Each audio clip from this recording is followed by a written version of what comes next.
Se sabe, nuestra democracia es el sistema menos peor que encontramos para gobernarnos, para regirnos mediante leyes, para administrar nuestra vida en comunidad. Y sin embargo, en esa democracia, algunos son más iguales que otros. A la hora de votar aparece el igualitarismo del hombre o la mujer y el voto, pero hay algunos que votan todos los días. Y por eso el viernes, 24 horas antes del cierre de listas para las elecciones legislativas que tenemos este año, el dólar blue tocó su récord para todo el año.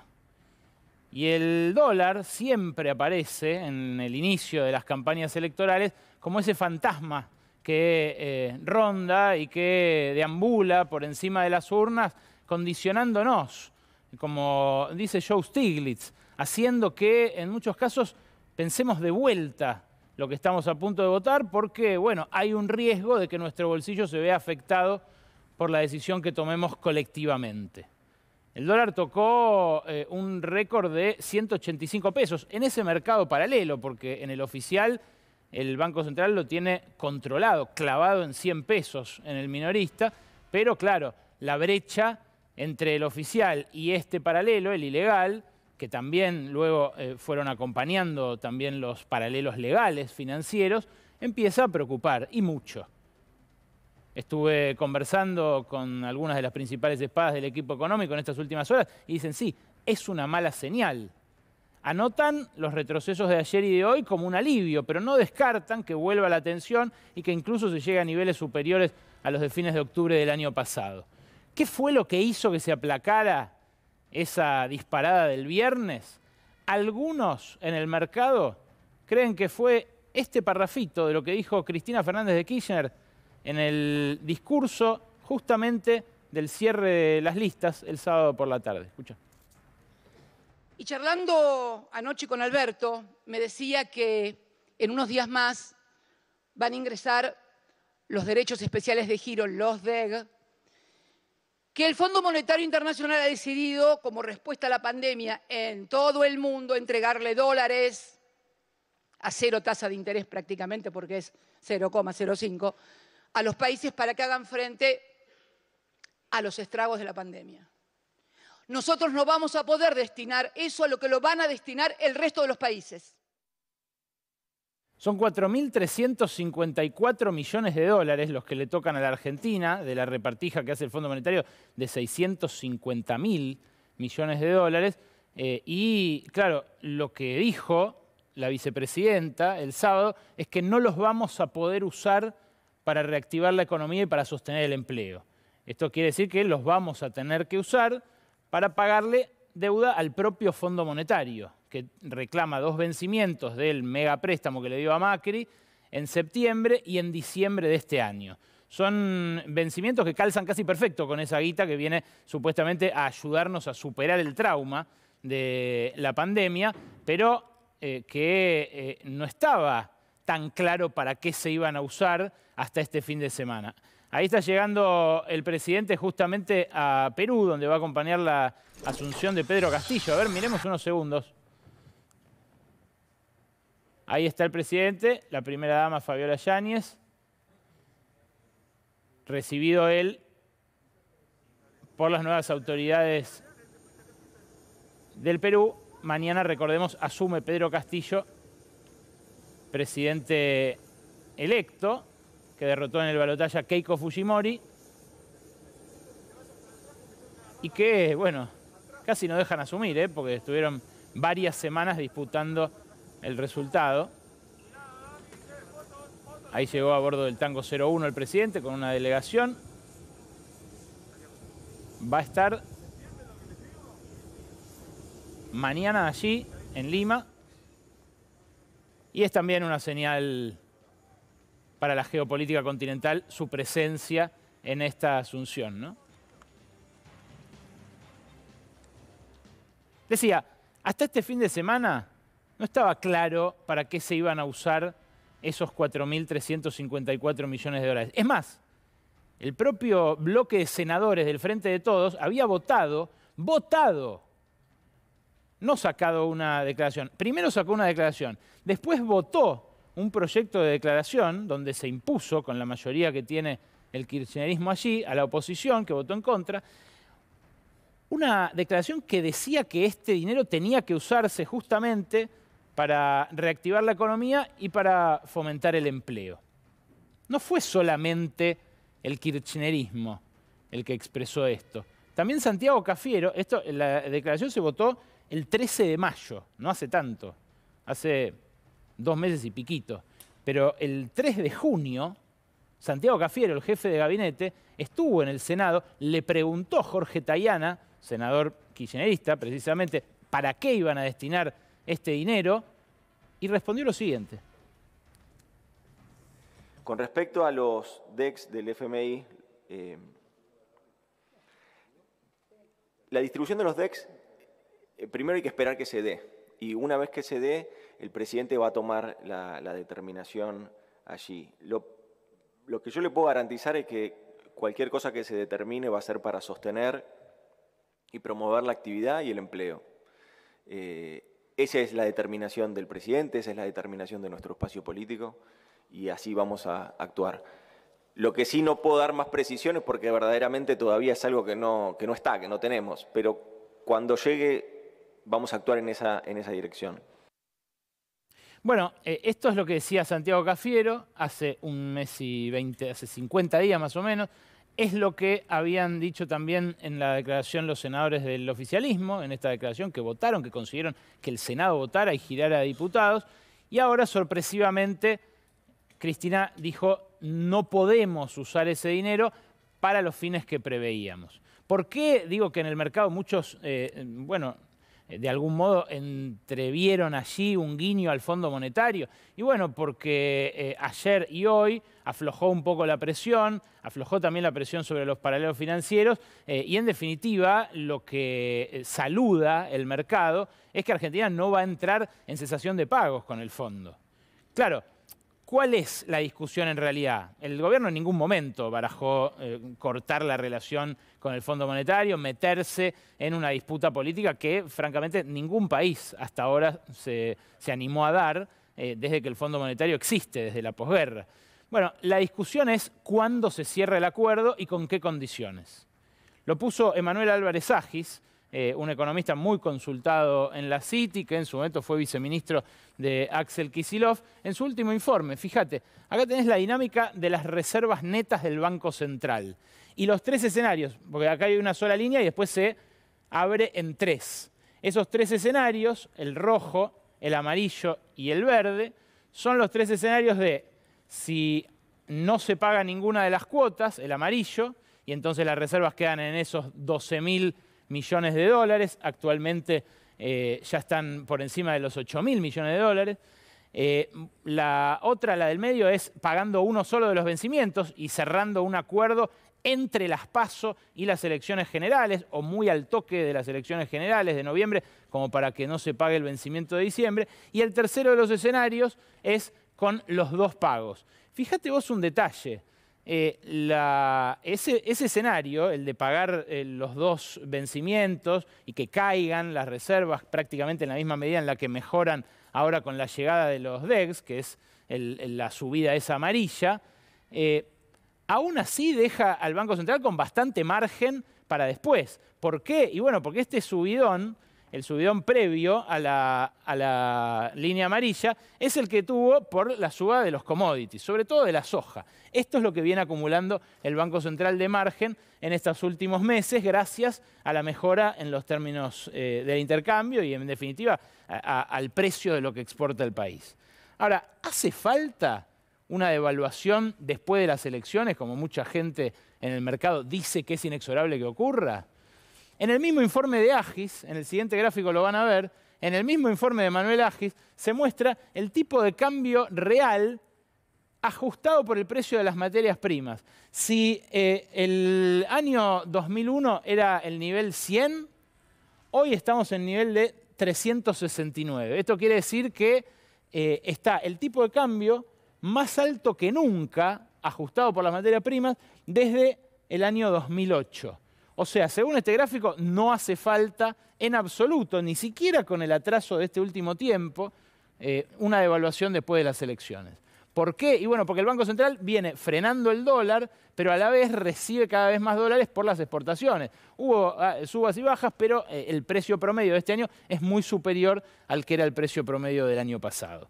En ese contexto es que muchos empiezan a pensar en el bolsillo y a mirar la cotización del blue en función de cuál es el mejor destino para los ahorros.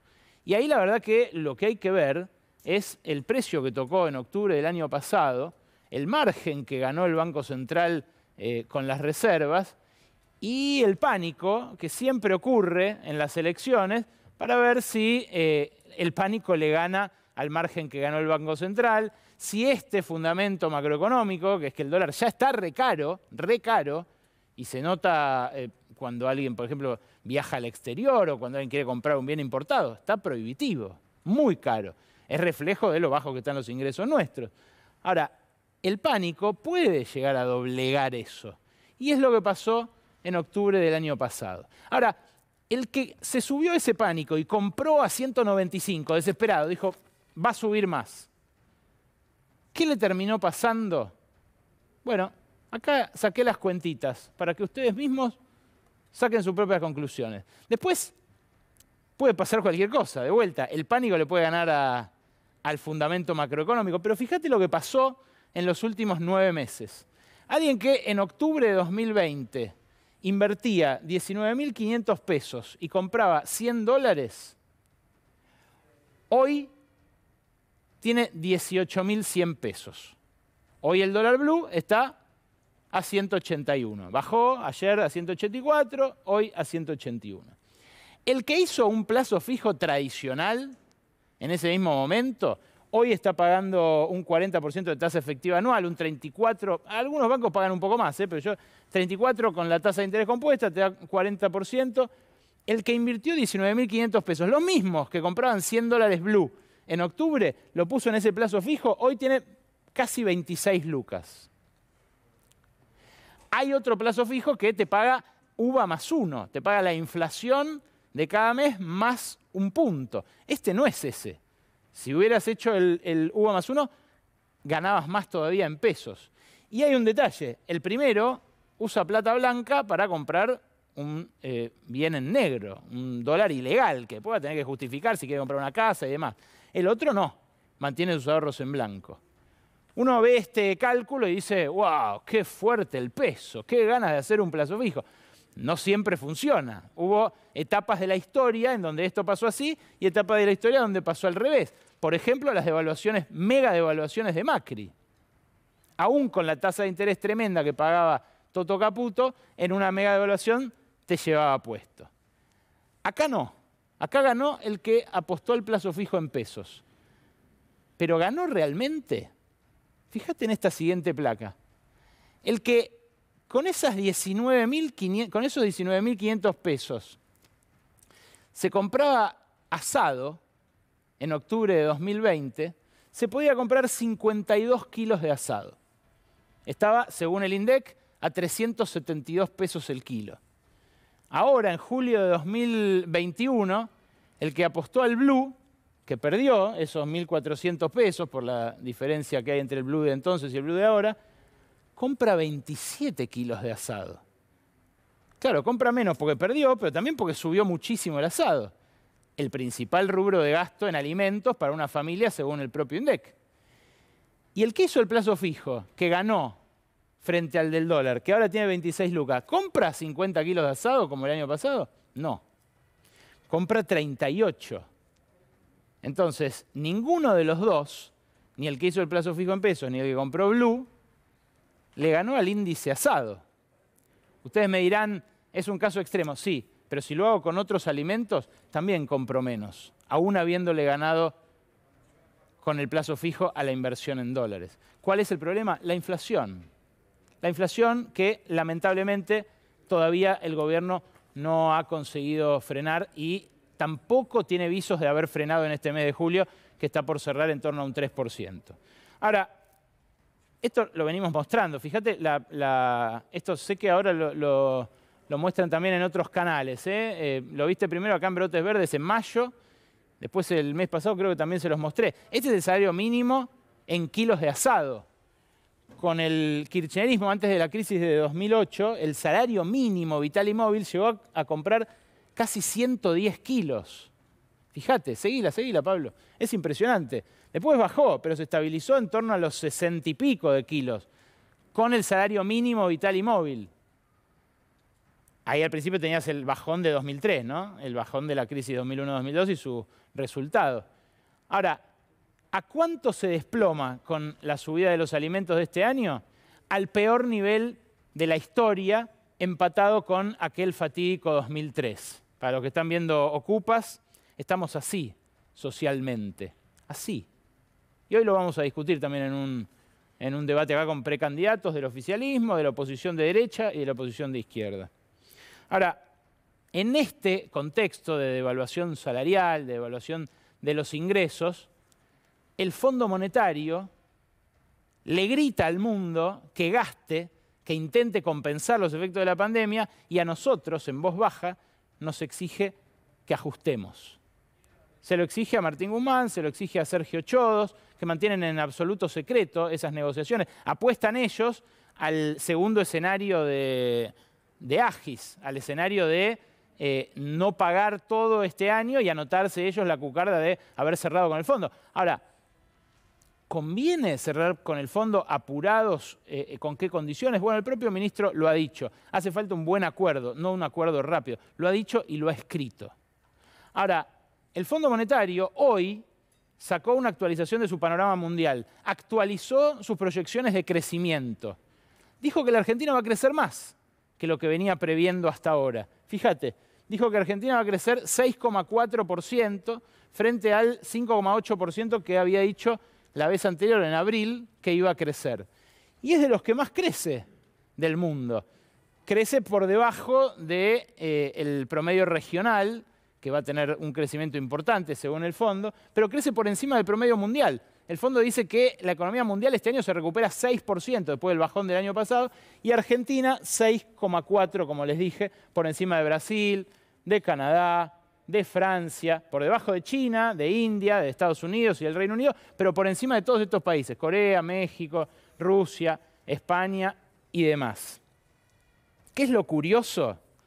Que el Fondo Monetario dice ahora que Argentina va a crecer más porque aplicó en estos últimos 2 meses las políticas contrarias a las que ellos recomendaban. Esto no lo dice el fondo, por supuesto, pero si Argentina tiene hoy más perspectivas de crecer que las que tenía hace 3 meses, es porque aflojó con el ajuste que estaba haciendo a principios de este año para intentar congraciarse con el Fondo Monetario y refinanciar así la deuda que nos heredó Macri. El fondo, en el informe de hoy, para mí, desbloquea un nuevo nivel de cinismo a nivel teórico y práctico de la economía increíble, increíble. Fíjate, esta es la portada del informe que saca hoy el Fondo Monetario. Se ahondan las brechas en la recuperación mundial. Y ahí tiene una falla tectónica, una brecha, una grieta de las de la corteza terrestre. Y saca un video, el fondo, una especie de video explicativo, del cual recorté 30 segunditos, para que veas vos lo que pregona el Fondo Monetario, como si no lo precediera una historia de 75 años de ajustes que nosotros conocemos muy bien y en primera persona.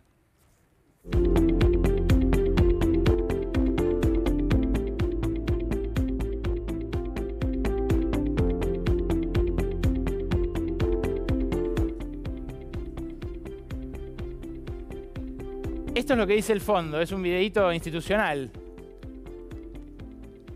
Dice que los países tienen que gastar y que los gobiernos deben ampliar el apoyo a los vulnerables y la cooperación internacional.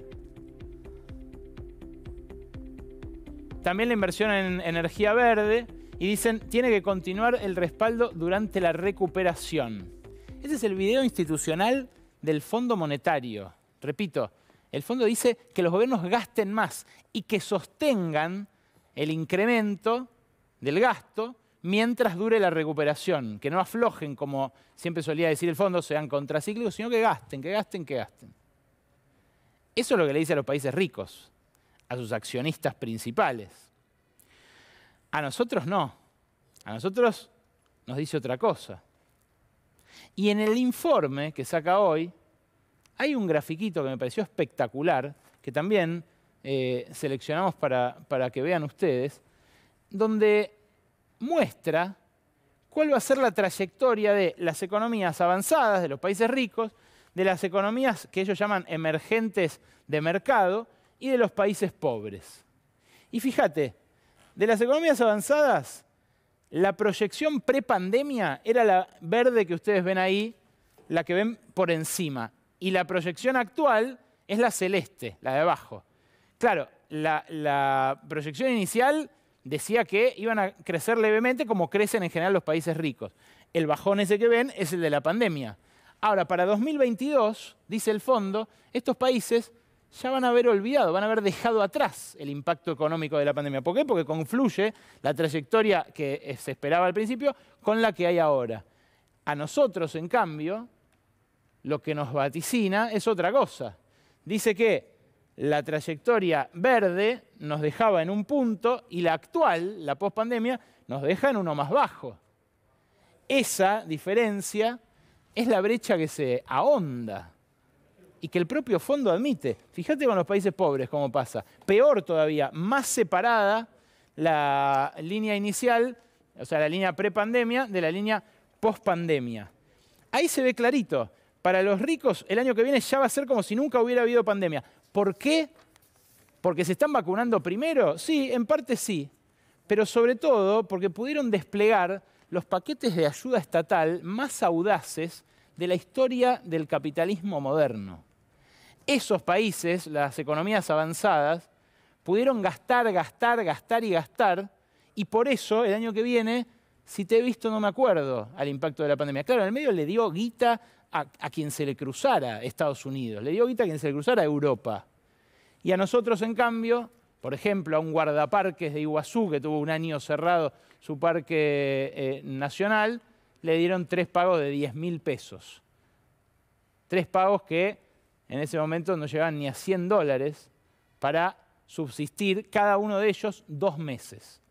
Esa es la diferencia que hubo. Además de que ellos están vacunando más rápido que nosotros. Nosotros la verdad que estamos en un lote bastante parecido al de los países ricos en términos de vacunación por ahora, pero la gran diferencia son los paquetes de asistencia. Y ahí el Fondo Monetario no está tratando de cerrar la brecha, todo lo contrario, todo lo contrario. Sí hubo un gran programa de transferencia acá en la Argentina, que fue el aporte extraordinario de las grandes fortunas para paliar los efectos de la pandemia. Con esa guita, con la del aporte extraordinario, se pagó parte del IFE, parte del ATP, el programa que pagó los sueldos de un montón de empresas, y otros gastos también de salud. Esta plata empezó a cobrarse este año, por la demora que tuvo en aprobarlo, en implementarlo el gobierno, y se terminó de cobrar el mes pasado. Y fíjate vos un dato, fíjate vos este dato. El aporte extraordinario de las grandes fortunas no solamente sirvió para achicar muchísimo el déficit fiscal, el déficit primario, que es lo que se vio apenas se terminó de cobrar en el informe de la Oficina de Presupuesto del Congreso. Mirá, esta etapa de ámbito financiero lo contó a mediados de este mes. Ahí lo tenés. Cayó 64% el déficit primario y clave fue el aporte solidario. Ahora, algo que no se sabe es que el Banco Central, que se gastó entre 1.500 y 2.000 millones de dólares para contener los dólares paralelos financieros en lo que va de esta corrida, digamos, desde octubre para acá, dejó de gastar esa plata mientras se pagaba el aporte de las grandes fortunas. ¿Cuál es la explicación? Que los dueños de esas grandes fortunas, como la tienen en dólares, para pagar el impuesto, que se liquida en pesos, como todos los impuestos, según nuestra Constitución, lo que hacían era cambiar dólares en esos mercados paralelos. Entonces el Banco Central, en vez de tener que liquidar bonos para mantener a raya la cotización de los paralelos financieros, no gastó durante el mes pasado. ¿Por qué? Porque estaban vendiendo los que habitualmente compran. Ahí es donde se ve también que la macroeconomía y la distribución del ingreso no están tan en carriles separados, que tiene bastante que ver la estabilidad macroeconómica con que repartamos un poco más justamente la riqueza en la Argentina. Y ayer vi un cartelito, un cartelón, uno de esos afiches de presidencia celestes, que decía mitad de mandato, compromiso completo. Bueno, uno de los compromisos que había en la plataforma electoral del Frente de Todos en 2019 era una reforma tributaria integral. Una reforma que hiciera justamente más justo nuestro sistema tributario, que les cobrara más a los que más tienen y que les repartiera a los que menos tienen. Esto, como vemos en el caso del aporte, del dólar y de los ingresos, no es solamente una cuestión de justicia, es también una cuestión de estabilidad macroeconómica. Tiene una deriva explosiva, una dinámica explosiva la concentración del ingreso en términos de crecimiento, de empleo y también de salarios. Bueno, si el compromiso sigue vigente, esa reforma tributaria integral debería ocurrir en la segunda mitad del mandato. Ojalá que así sea.